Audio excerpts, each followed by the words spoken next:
लोग यहाँ पर एक बहुत ही बड़े मुद्दे पर बात करने के लिए कलेक्टर साहब के पास आए हैं कि हकीकत ये है कि कोई भी मानक के साथ कभी छेड़छाड़ नहीं होती है। जैसे आज हम जानते हैं कि 1 किलोग्राम 1000 ग्राम के बराबर होता है या 1 फुट 12 इंच के बराबर होता है, या दूरी में बात करें तो 1 किलोमीटर का मतलब 1000 मीटर होता है। 1 घंटे की बात करें तो 1 घंटा 60 मिनट के बराबर होता है। तो ये जो मानक होते हैं, इन मानक के साथ कभी छेड़छाड़ नहीं होती है। ये पूरी दुनिया में यूनिक चलते हैं और इसी के आधार पर सारी व्यवस्थाएं बनती हैं। इसी प्रकार से रुपया का भी जब मानक स्टैंडर्ड डिसाइड किया गया 1886 में, तो उस समय पर डिसाइड किया गया कि 10 रुपया 1 मोहर के बराबर था।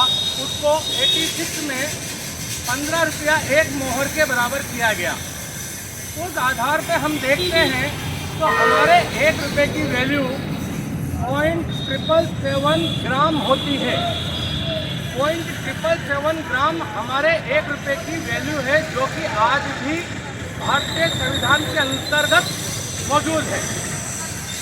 इसके अंदर जब प्रोविज़न बनाया गया था तब ये कहा गया था कि इसके ऊपर कोई भी प्रकार की छेड़छाड़ नहीं हो सकती है। अब उस पर सरकार ने कुछ बाद में कुछ चेंजेस जो लेके आई है, जो एक प्रकार से संविधान के अनुरूप नहीं है।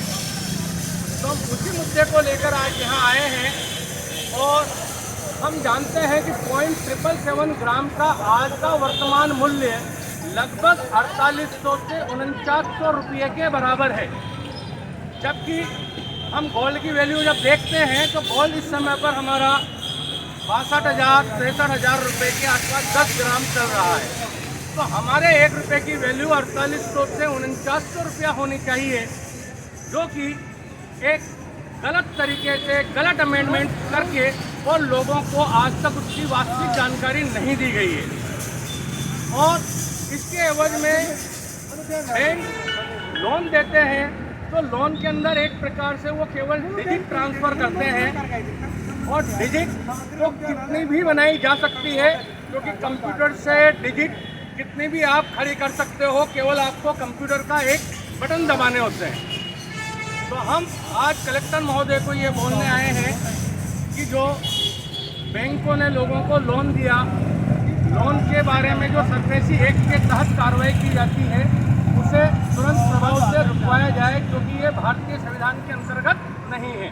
यह भारत सरकार ने इसको नहीं बनाया है, ये बैंकों के द्वारा बनाई गई है।